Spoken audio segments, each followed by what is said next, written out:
Excuse me, that's the foot, that's the leg, and that's the thigh, that's the buttock, that's the torso right there.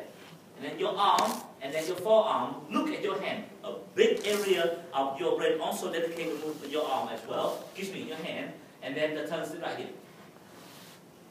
To the point that we precisely, remember I told you guys that I can open your parietal bone, and I insert electrode. For example, if I want your toe to wiggle, I will insert electrode into the area specifically, and I stimulate the neuron. When the neuron send a signal, no question asked. Your toe will do this. You don't control that. Make sense? And that's why if you have injury or something, we can guess what area of your brain is being damaged if you cannot do certain things. Right? And you look at me and say, what do we have to know about this?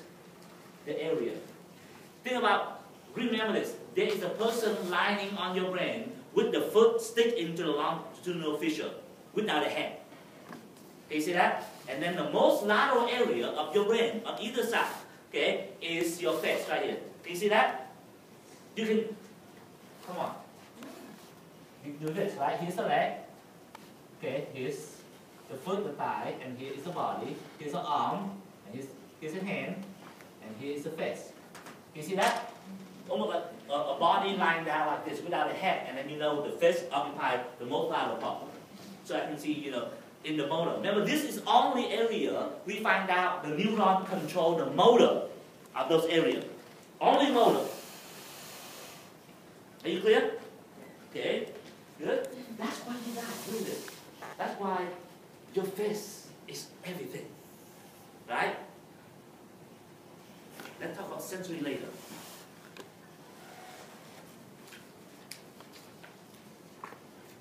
The area that we just learned, we call the primary motor cortex. What it means is that if the neuron in this area send the signal, that signal in turn will control the neuron in your spinal cord to control certain type of muscle movement. And we don't map it out.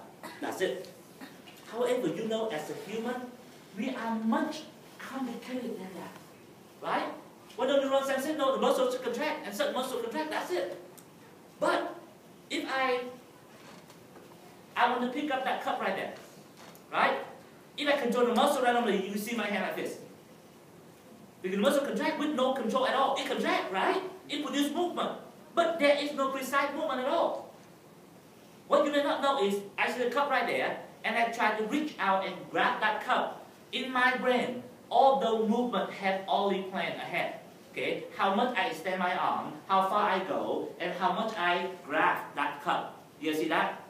All of that does not occur at the motor cortex. Motor cortex only sends a signal to muscle contract. That area, that planning, we call that pre-motor cortex. This is where memory can occur. No wonder any kind of sport that we're talking about, it doesn't matter. Any kind of sport. In order to be perfect, what you have to do? Practice. So what's the point of practice? You train the premotor cortex to remember all those repetitive movements that you do. So next time, your brain don't have to say, I have to do this and do this and this. Okay? Like play tennis. What's this? Backhand. Right? You see, at first you practice backhand, you okay, I try to do, make sure it's correct. And if you do it often, when you see the ball, your brain sends into that, boom, you go that movement right there. You have to practice. And that organization, that memory, that planning occur in the premotor cortex. And again, we discovered an accident. Why? I should make the example right there. We have some people who have the injury in the premotor cortex. They can do this, okay? Thumb, finger, they can do that. But you ask them, can you pick up that? He said, oh, I pick up the cup. Can you pick up the cup? It does this. See, the control's not there. It's just wiggling. There is no movement. There's no planning. You say, what's going on? Clearly, show you that the muscle is there, but what you cannot put in it. Does it make sense? It's fun. See, sometimes I teach my kids.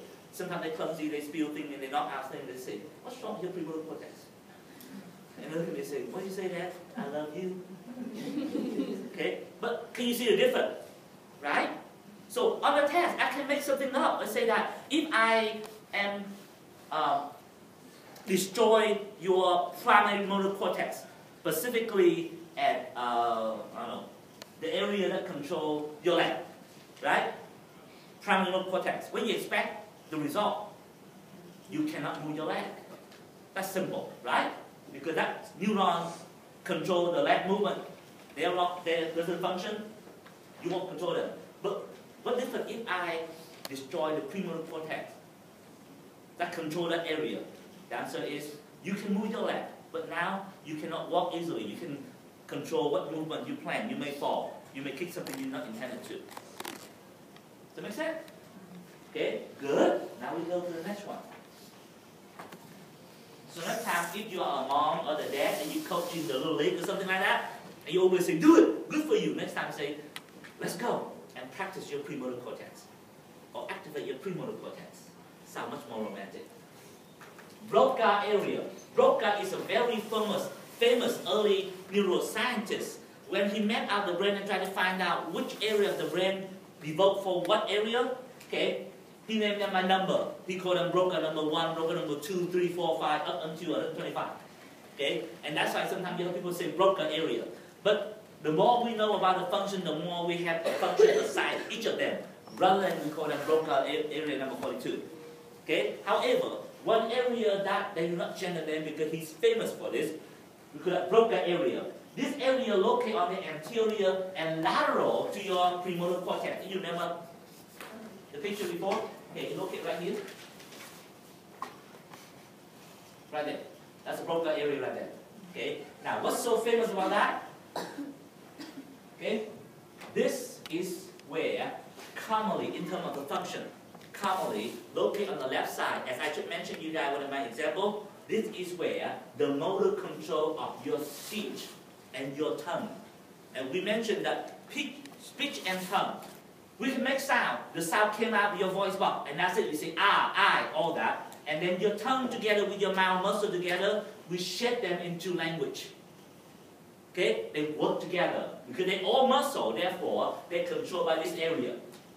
Okay? When this area active, you contract the muscles and you talk. Remember that it's only produce sound. It does not plan. Okay, for example, how strong you're going to make your voice, what kind of word you use in all that, there's something else. They're just muscle control the movement so that you produce specific sound. So if this area damaged, what happens?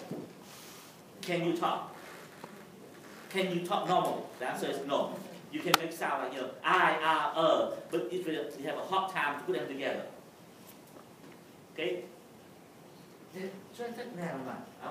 don't want to go off and say something else. Okay. Frontal eye field. By the name, what do you think this muscle do? Control the voluntary eye movement.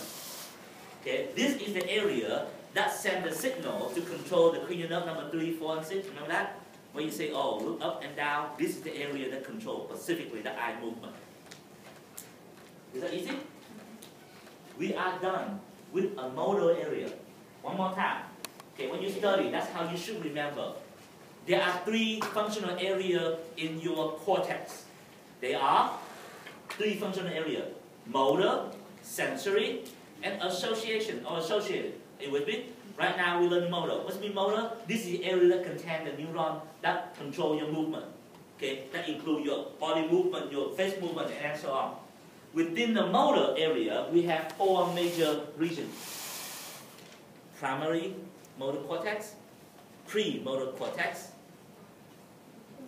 Broca, and frontal eye field.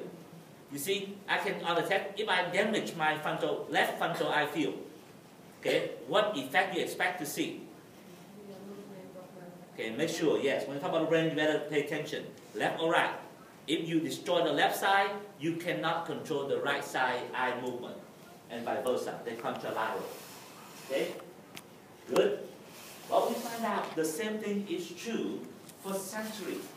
The difference is, in the motor area, those neurons send the signal to control the muscle, where the sensory, this area, receive the sensory information. Okay? And that